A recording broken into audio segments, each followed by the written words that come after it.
Assalamualaikum warahmatullahi wabarakatuh. Untuk materi kali ini adalah sistem persamaan linear. Nah, pasti semuanya sudah tahu sistem persamaan linear itu bentuknya seperti apa, ya.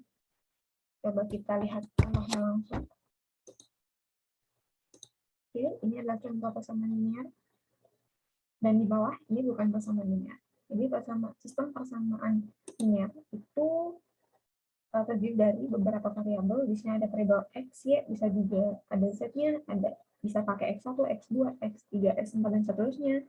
Yang jelas pangkatnya adalah 1. Tidak kurang dari 1, tidak lebih dari 1. Itu yang disebut persamaan linear. Jadi pangkatnya selalu 1. Nah, sedangkan yang bukan persamaan linear di sini ada contohnya juga.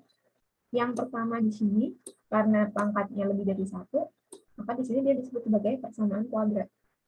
Nah, yang di bawah karena dia tentang sudut ya, tapi di sini disebutnya persamaan trigonometri. Seperti itu. Oke, selanjutnya. Nah, ini pembagian persamaan linear, jadi terdiri dari non-homogen dan homogen. Persamaan linear yang homogen sendiri itu selalu ada pemecahannya. Jadi ketika kita dihadapkan pada sebuah soal yang terdiri dari x, y, z, dan kita disuruh cari x, y, z-nya seperti apa, di situ pasti ada pemecahannya, penyelesaiannya. Sedangkan yang non-homogen, dia tidak bisa jadi tidak punya pecahan, dan juga bisa jadi punya pecahan. Jadi ada dua macam ya. Nah, sistem persamaan linear yang tidak mempunyai pemecahan, tidak mempunyai penyelesaian, itu disebut dengan sistem persamaan linear yang inkonsisten. Sedangkan yang punya disebut dengan persamaan linear yang konsisten. Seperti itu. Ya. Oke, nah di sini ada satu contoh.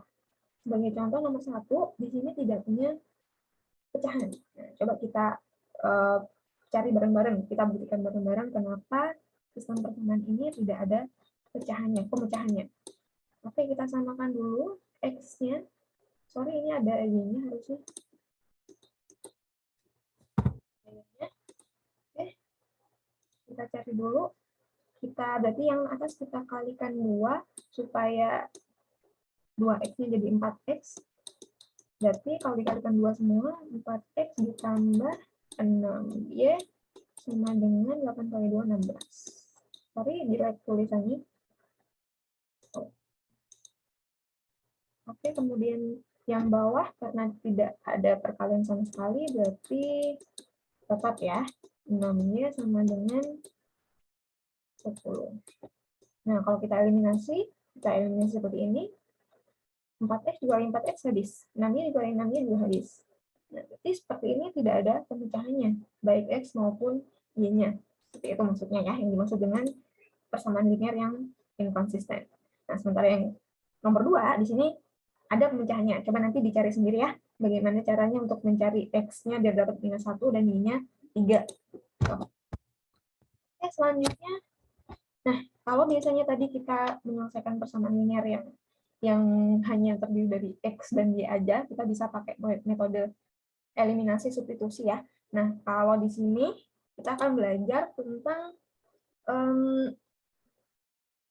pemecahan sistem persamaan linear menggunakan eliminasi Gauss dan Gauss-Jordan. Artinya, persamaan linearnya beberapa itu diubah ke dalam bentuk matriks. Nah, sebelumnya kita harus tahu dulu nih, bentuk atau sifat-sifat matriks yang disebut dengan eselon baris dan matriks yang disebut dengan eselon baris terreduksi.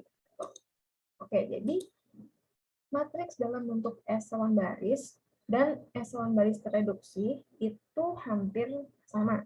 Nah, yang membedakan adalah kalau eselon baris terreduksi di atas satu utama itu harus 0.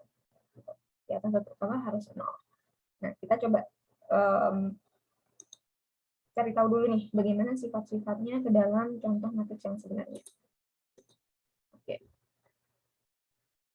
Nah, kalau kita lihat, kita coba perhatikan contoh yang ini kali ya. Oke, coba perhatikan contoh yang ini dulu. Oke, di sini yang nomor pertama sifatnya adalah bilangan tak nol pertama dalam baris atau tak nol terkiri itu adalah satu atau bisa disebut dengan satu utama. Kita ambil contoh yang ini dulu. Biar gampang, ini saya copy ke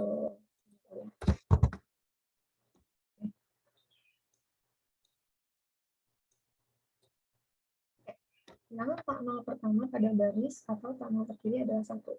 Oke, di sini satu. Kemudian yang kedua, bilangan tak nol baris bawahnya akan lebih ke kanan. Jadi, yang paling kiri itu selalu nilainya satu. Dan nilainya selalu lebih ke kanan. Lebih ke kanan artinya kayak gini nih.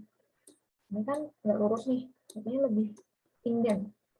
Ke kanan dikit, ke kanan satu kolom. Dan terakhir, di bawah angka 0, di awal baris harus 0.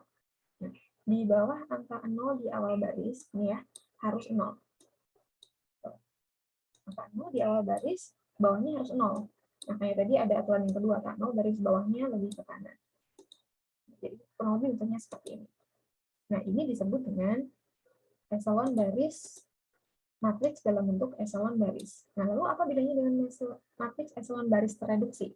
Nah, matriks eselon baris tereduksi ini punya satu tambahan ciri-cirinya atau sifat, yaitu di atas satu utama harus 0. Nah, contohnya bagaimana?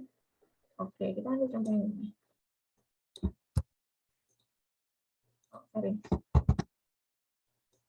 Oke, di sini bisa kita lihat ya, sebenarnya ini sama, satunya selalu lebih ke kanan.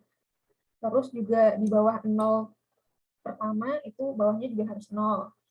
Nah, ini tambahannya adalah di atas satu utama harus 0. Nah, di atas satu utama harus 0. Kita lihat satu utamanya, kecuali yang baris ke atas ya. Kalau baris ke atas kan nggak ada atasnya. Nah, berarti kita langsung lihat aja baris kedua. Nah, baris kedua satunya di atasnya di sini 0. Yang ini juga, yang ini atasnya juga 0. Nah, itu dinamakan dengan matriks dalam bentuk eselon baris tereduksi. Nah, di sini bisa kita lihat, yang atas ini adalah contoh-contoh dari, yang atas di sini adalah contoh-contoh dari matriks dalam bentuk eselon baris tereduksi ya. Bisa dilihat sendiri bagaimana, apakah sesuai dengan sifat-sifat tadi. Kemudian yang bawah di sini adalah contoh dari matriks dalam bentuk eselon baris saja. Kita bisa lihat nih, kalau di atasnya satu utama itu bukan 0. Berarti bukan matriks eselon baris tereduksi. Oke, itu ya. Contoh matriks eselon baris dan matriks eselon baris tereduksi. Oke, nah sekarang kita langsung masuk saja ke dalam contoh. Di sini ada 3 persamaan linear. Nah, di sini kita diminta untuk mencari penyelesaiannya. Dalam artian kita harus mencari nilai X, Y, dan Z-nya. Seperti itu. Nah, bagaimana caranya kalau kita menggunakan metode eliminasi Gauss dan Gauss-Jordan? Oke, apa bedanya tuh eliminasi Gauss dan Gauss-Jordan? Nah, kalau misalkan kita pengen mencari nilai X, Y, dan Z menggunakan eliminasi Gauss, kita cukup ubah matriksnya, persamaannya di sini menjadi matriks. Tuh, di sini jadiin matriks ya, bisa dimengerti ya. Terus bagian ininya ini dipisahkan dengan tanda garis lurus. Dipisahkan dengan tanda garis lurus seperti ini. Nah, kalau kita cari pakai eliminasi Gauss, maka kita harus ubah matriks di sini menjadi matriks eselon baris. Nah, atau bisa juga kita sebut matriks segitiga atas. Tapi lebih tepatnya matriks eselon baris ya, karena di sininya selalu 1. Nah, ketika kita mencari eliminasi Gauss-Jordan, kita harus mengubah matriks dari persamaan linear tadi menjadi bentuk matriks eselon baris tereduksi. Artinya, di atas satu utama itu harus 0. Langsung aja kita coba. Ini kan udah dirubah jadi matriks ya. Nah, caranya seperti apa biar rubahnya kayak gini? Nah, caranya sama seperti yang minggu lalu kita kerjakan ya. Jadi pakai OBE, operasi baris elementer. Seperti ini. Jadi, bentuk yang ini bagaimana supaya nilai diagonal bawah, bagian bawahnya diagonal, itu menjadi 0 semua. Jadi harus, gimana tuh caranya biar di sini tuh 0 semua. Biar di sini, yang 3, minus 6, sama 7 itu biar jadi 0 semua. Nah, ini bisa dilihat, jadi untuk yang pertama, min 3 kali baris pertama ditambahkan ke baris kedua. Yang kedua, langkah kedua, baris kedua dikalikan dengan 1/7. Langkah ketiga, minus 7 baris pertama ditambahkan ke baris ketiga. Selanjutnya, minus 8 baris kedua ditambahkan ke baris ketiga. Dan yang terakhir, baris ketiga dikali 7/16. Nah, jadi nanti hasilnya seperti ini. Nah, lalu bagaimana kita tahu X, Y, Z-nya itu dari mana, sementara bentuknya seperti ini? Oke, kita lanjut ke slide berikutnya. Oke, dari matriks yang kita dapatkan, hasil akhirnya yang seperti ini, kita bisa ubah ke dalam bentuk persamaan linear lagi. Berarti kalau ini 1X, atau bisa kita tulis sebagai X, minus 2Y ditambah Z. Jadinya sama dengan 6, seperti ini. Yang baris kedua, karena ini kolom pertama 0, berarti kita nggak ada nilai X-nya. Y-nya 1, bisa kita tulis Y, minus 5/7Z. 5/7Z. Yang jelas ini untuk X, ini untuk Y, ini untuk Z, ini untuk hasilnya. Minus 2 hasilnya. Sementara baris yang terakhir, 0 di X-nya, berarti nggak ada, Y-nya juga 0, Z-nya 1, berarti Z sama dengan 7. Nah, di sini kita udah dapetin nih, bahwa nilai Z itu sama dengan 7. Nah, lalu kita bisa masukkan ke dalam persamaan yang nomor 2. Yang ini, Y minus 5/7Z sama dengan minus 2. Kita tinggal substitusikan saja nilai Z-nya, lalu bisa kita dapatkan nilai Y-nya.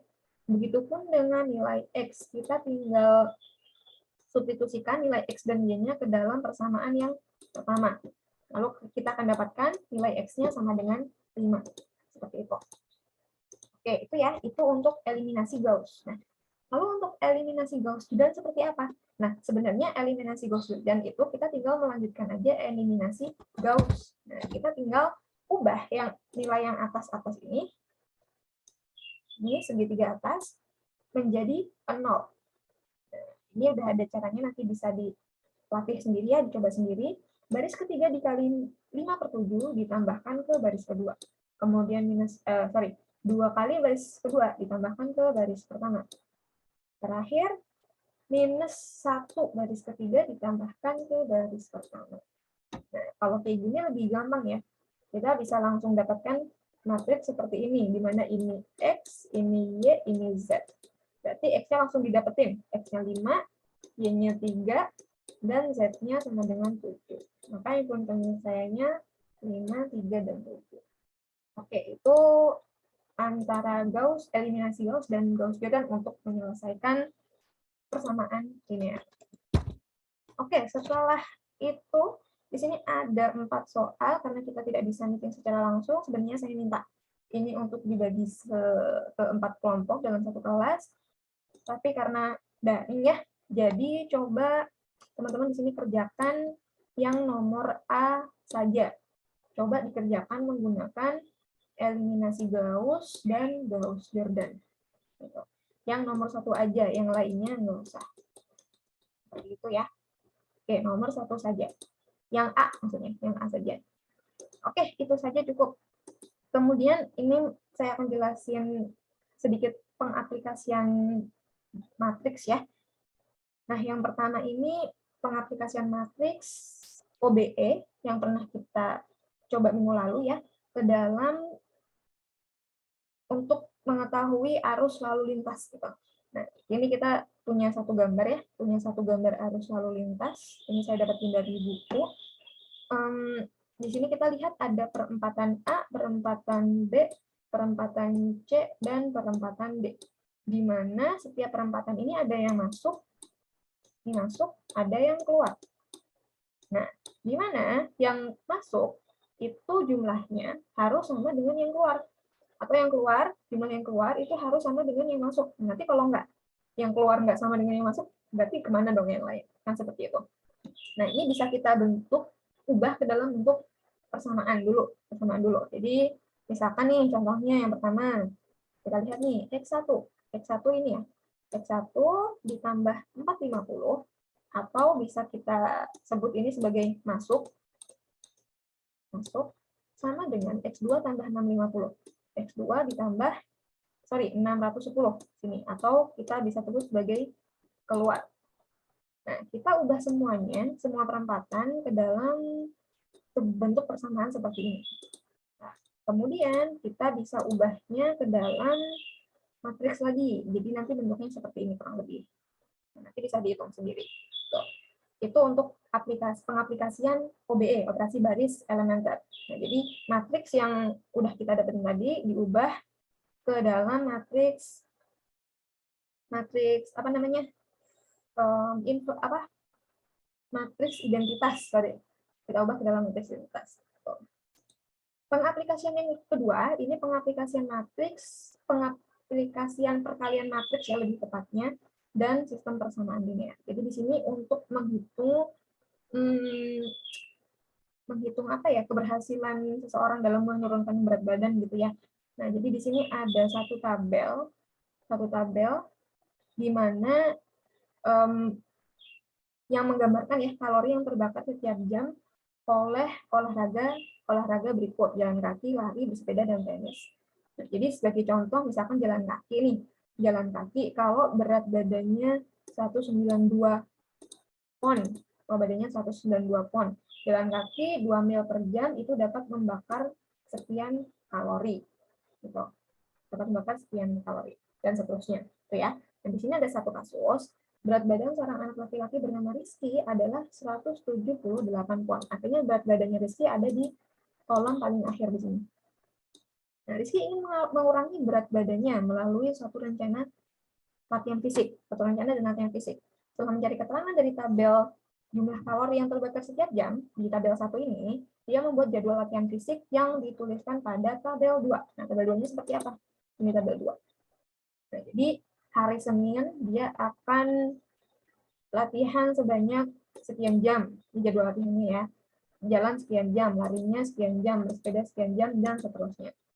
Nah, pertanyaannya adalah berapa jumlah kalori yang akan terbakar dengan melakukan latihan fisik setiap hari Senin sampai Jumat jika si Rizky ini mengikuti rencana ini dengan baik. Nah, hal ini bisa kita selesaikan dengan matriks, dengan perkalian matriks. Nah, jadi kita tinggal mengubah tabel jadwalnya Rizky ini ke dalam bentuk matriks. Lalu kita kalikan dengan berat badannya Rizky sesuai dengan tabel 1. Jadi tabel 1 berat badannya Rizky 178. Nah, berarti kita tinggal kalikan dengan angka-angka di sini. Jadi hasilnya tinggal dikalikan aja, nanti kita akan dapatkan hasil seperti ini. Nah, jadi di sini kita bisa baca bahwa di hari Senin Rizky mampu membakar kalori sebanyak ini, hari Selasa sebanyak ini, dan seterusnya. Oke, itu ya. Itu adalah contoh penerapan perkalian matriks dan sistem persamaan linear. Jadi ada dua tadi, udah ada penerapannya dalam sistem arus lalu lintas sama penerapannya dalam aplikasi perkalian matriks dan sistem persamaan linear. Oke, seperti itu aja ya. Nanti kalau ada kurang jelasnya bisa ditanyakan. Untuk meeting-meeting berikutnya, mungkin saya akan tambahkan beberapa contoh penerapannya lagi ya, biar kalian tahu sebenarnya kita belajar matriks itu untuk apa. Oke, assalamualaikum warahmatullahi wabarakatuh.